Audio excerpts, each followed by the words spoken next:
अरे सर क्या हाल है? सब बढ़िया। एक सेकेंड।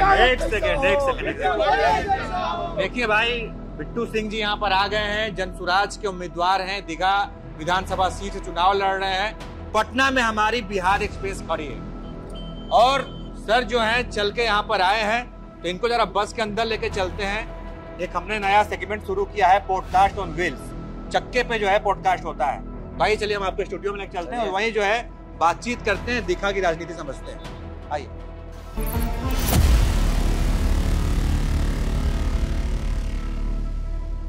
आपके बारे में कहा जाता कि आप जेडीयू से थे, आपको पता था कि ये सीट जो है भाजपा के पास जाएगी, तो अगर हम जेडीयू में रहेंगे तो चुनाव नहीं लड़ पाएंगे। चुनाव लड़ने के लिए आप जनसुराज में आ गए।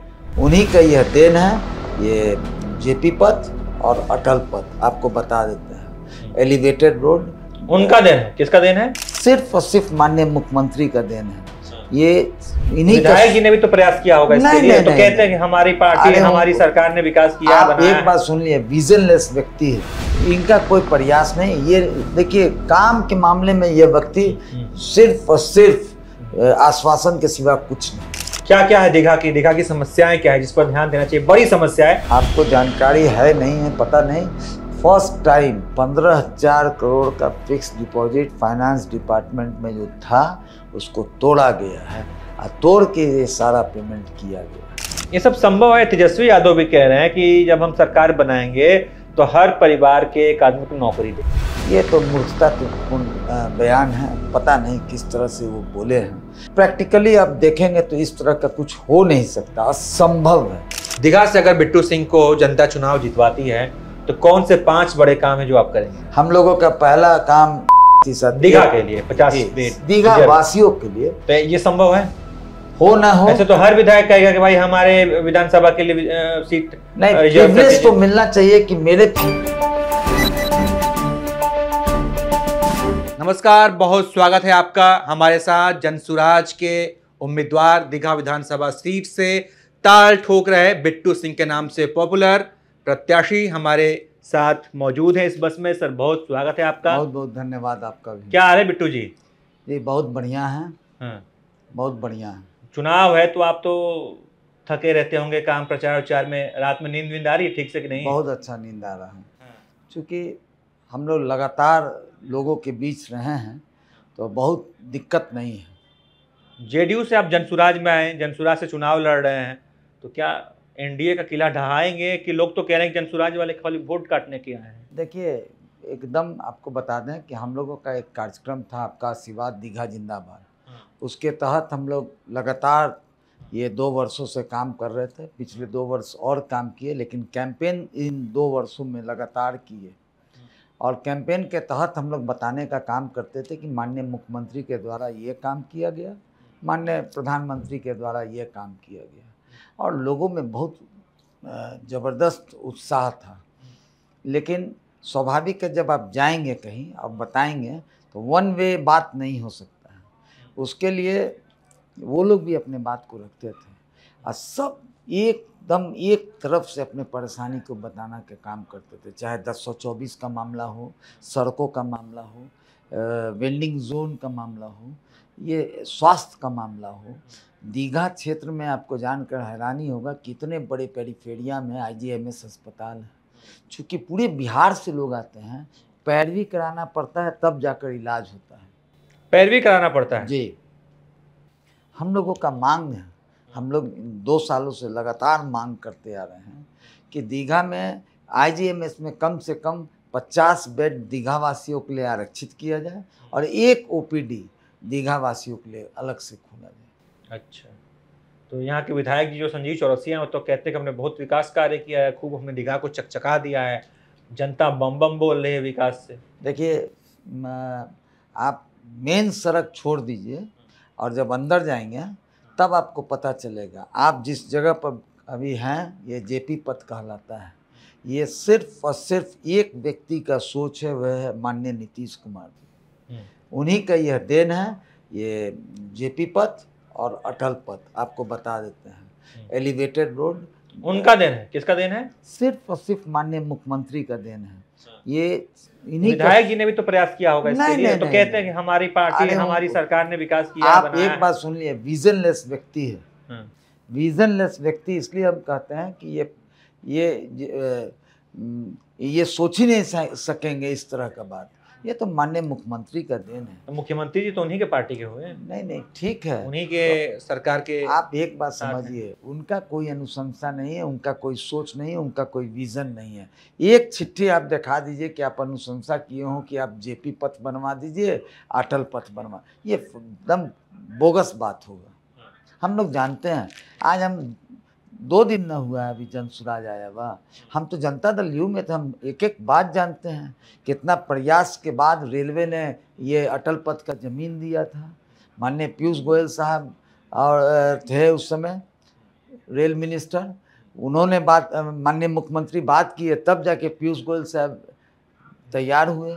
ऐसा नहीं है, इनका कोई प्रयास नहीं। ये देखिए, काम के मामले में ये व्यक्ति सिर्फ और सिर्फ आश्वासन के सिवा कुछ नहीं।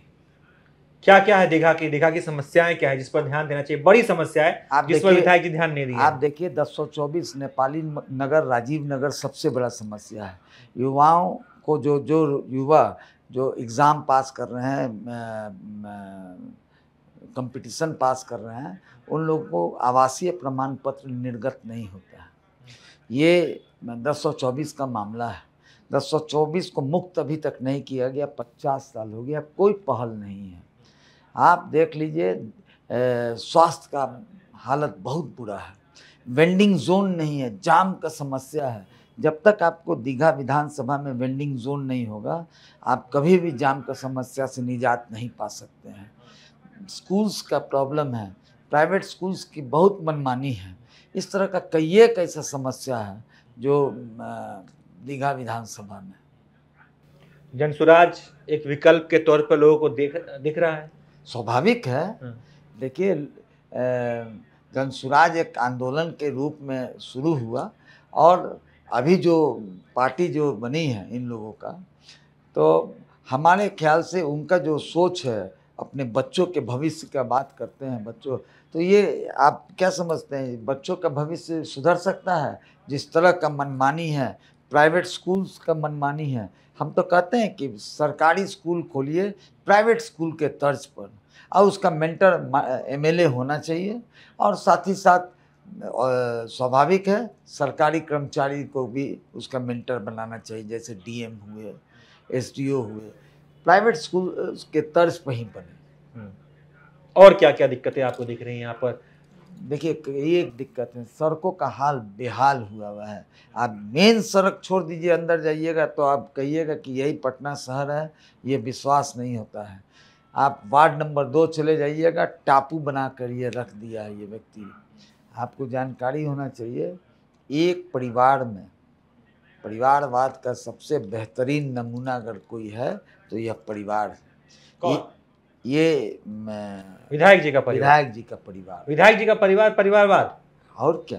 तो नरेंद्र मोदी बड़े खिलाफ है परिवारवाद के, तो आरोप लगाते हैं लालू जी पे कि ये परिवारवाद ये लोग करते हैं, कांग्रेस में परिवारवाद दिखाते हैं, और आप कहें कि विधायक के यहाँ परिवारवाद है। हमको तो आश्चर्य लगता है साहब, किस तरह से इस बात का ये लोग खंडन करेगा कि एक ही परिवार में, आप ही बताइएगा, एक ही परिवार में वार्ड काउंसलर भी है। जैसे बताइए, नाम हम पकड़ के बताइए। संजीव चौरसिया जी के कौन? संजीव चौरसिया जी के जो छोटे भाई हैं, उनकी पत्नी वार्ड काउंसलर थी, वार्ड नंबर 2 की। उनको अभी इस बार हरा दिया लोगों ने। नहीं, वो खड़ी नहीं हुई, वो जानती थी कि हम हार जाएंगे, इसलिए वो खड़ी नहीं। पहले रही थी, एक बार नहीं, लगातार वो वार्ड काउंसलर रही। और उनके एक भाई हुए दीपक चौरसिया, वो डायरेक्टर हैं आपको बिस्कुमान में। गवर्नर साहब एमएलसी भी रहे, गवर्नर भी रहे, और ये विधायक हैं। तो एक ही परिवार में सारा पद चाहिए, और ये लोग दीघा की उनके भाई तो राजनीति में नहीं है ना, बिस्कुमान में होंगे तो कुछ अपना नहीं, वो डायरेक्टर हैं। वो नॉमिनेशन पर डायरेक्टर बनाए। अच्छा, वो चुनाव होता है, उसके लिए चुनाव होता है या नॉमिनेट किया जाता है। ये आप दो नॉमिनेट कर सकते हैं डायरेक्टर, उसमें ये नॉमिनेटेड डायरेक्टर। तो ये परिवारवाद का उदाहरण आप बता रहे बताइए, हैं। इससे बेहतरीन उदाहरण क्या हो सकता है कि एक ही परिवार में चार लोग हैं, चारों को पद चाहिए। दिव्या गौतम यहाँ से चुनाव लड़ रही हैं सीपीआई से, तो वो भी कह रही हैं कि इस बार जनता जो हमें जिता रही है। पता नहीं, हम कभी कैंडिडेट का नाम सुने नहीं थे, फर्स्ट टाइम हम सीपीआईएम को तो हम लोग समझते हैं, जानते हैं कैडर की होंगी, उसका जानकारी हमको बहुत ज़्यादा नहीं। टक्कर किसके किसके बीच में है? टक्कर स्पष्ट है ना। आप एक बात समझिए, दीघा आपका आशीर्वाद दीघा जिंदाबाद के तहत हम लोग लगातार 4 वर्षों से लगे हुए कैंपेन में, और सीधी लड़ाई हमारे और चौरसिया जी में है।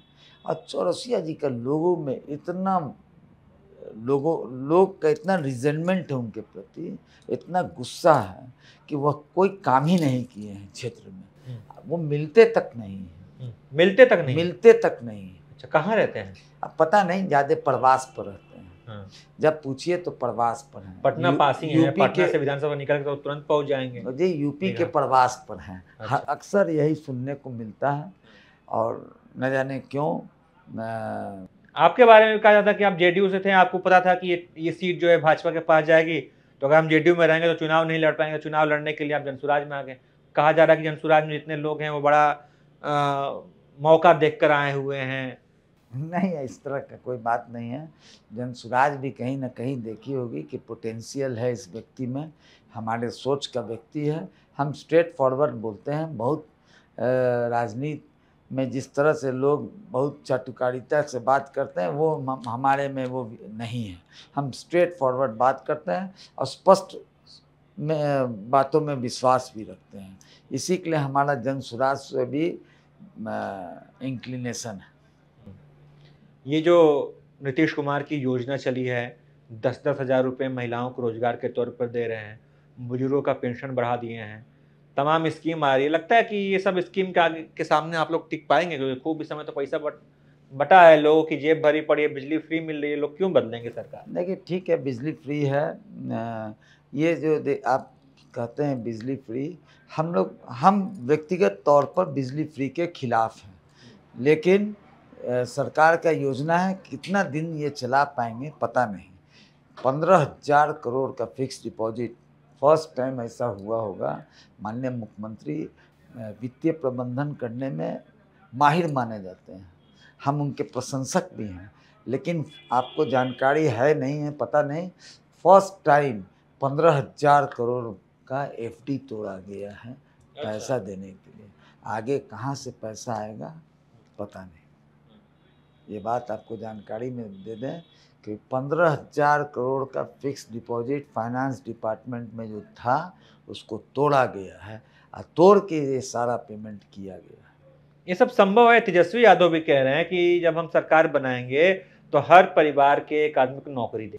ये तो मूर्खतापूर्ण बयान है, पता नहीं किस तरह से वो बोले हैं। उनके सहयोगी लोग बताए होंगे, कुछ वर्कआउट किए होंगे, लेकिन प्रैक्टिकली आप देखेंगे तो इस तरह का कुछ हो नहीं सकता, असंभव है। पूरे वर्ल्ड में ऐसा नहीं हो सकता है जो इस तरह का ये प्रपोजल लेके आए हैं, लोगों से चुनाव में कमिटमेंट कर रहे हैं कि हम इस तरह का करेंगे। असंभव है। चुनाव जीतने के बाद अब आखिरी सवाल पे बढ़ते हैं। बहुत बातचीत होगी हमारी। दीघा से अगर बिट्टू सिंह को जनता चुनाव जितवाती है तो कौन से 5 बड़े काम है जो आप करेंगे? हम लोगों का पहला काम 1024 राजीव नगर और नेपाली नगर को मुक्त कराना होगा। साथ ही साथ सड़कों का हाल दम दुरुस्त कराना होगा। अंदर का जितना भी कॉलोनीज़ का सड़क है, वेंडिंग जोन बहुत इम्पोर्टेंट है। स्लम्स का रिनोवेशन बहुत ज़रूरत है। लोग बजबजाते हुए नाले पर सोने को मजबूर हैं। आप स्लम्स का हाल जाके देखिएगा। और हम लोगों का स्वास्थ्य पर बहुत काम करने का ज़रूरत है, उस पर हम लोग करेंगे। IGMS में हम लोग 50 बेड आरक्षित कराने का, साथ ही साथ दीघा के लिए 50 बेड दीघा वासियों के लिए। तो ये संभव है? हो ना हो, ऐसे तो हर विधायक कहेगा कि भाई हमारे विधानसभा के लिए सीट नहीं, प्रिविलेज तो मिलना चाहिए कि मेरे पेरिफेरिया में दीघा विधानसभा में ही IGMS अस्पताल है। अच्छा, है अस्पताल बेशक पूरे स्थानीयों को मिले। हाँ, स्थानीयों को भी कुछ प्रिविलेज मिले। अगर आप नहीं प्रिविलेज देना चाहते हैं तो हम लोग को प्राइमरी हेल्थ सेंटर, बेहतरीन प्राइमरी हेल्थ सेंटर बना के दीजिए, हम लोग उसमें भी खुश हो जाएंगे। मतलब कहने के लिए IGIMS तो है, लेकिन वहाँ के स्थानीय लोगों अगर संभव नहीं है तो हम लोग को प्राइमरी हेल्थ सेंटर अच्छा। तभी क्या स्थानीय लोगों को उसका लाभ नहीं मिल पाता? कोई लाभ नहीं मिल पाता है। आप समझिए, ये कोई गलत डिमांड नहीं है, मेरे एरिया में है, इसलिए दीघा में ही है, इसलिए हम लोग का मांग है कि हम लोग को कुछ प्रिविलेज मिले। जल जमाव भी एक बड़ी समस्या है। जल जमाव बहुत सारा समस्या है। अगर समस्या गिनाएंगे तो आपके यहाँ इंटरव्यू में नहीं बैठ पाएंगे, कम से कम 1.5 घंटा का इंटरव्यू हो जाएगा। बहुत बहुत धन्यवाद बिट्टू जी समय देने के लिए। आपका भी बहुत बहुत तमाम मुद्दों पे आपने बातचीत की, तमाम समस्याएं गिनाई और जनता से आपने ये भी बताया कि चुनाव जीतने के बाद कौन कौन से काम आपकी प्राथमिकता सूची में हैं। बाकी हमारी बातचीत कैसी लगी, बिट्टू सिंह के बारे में आप क्या सोचते हैं, आपकी क्या राय है, अपनी राय हमें जरूर बताइएगा। देखते रहिए आप ABP लाइव।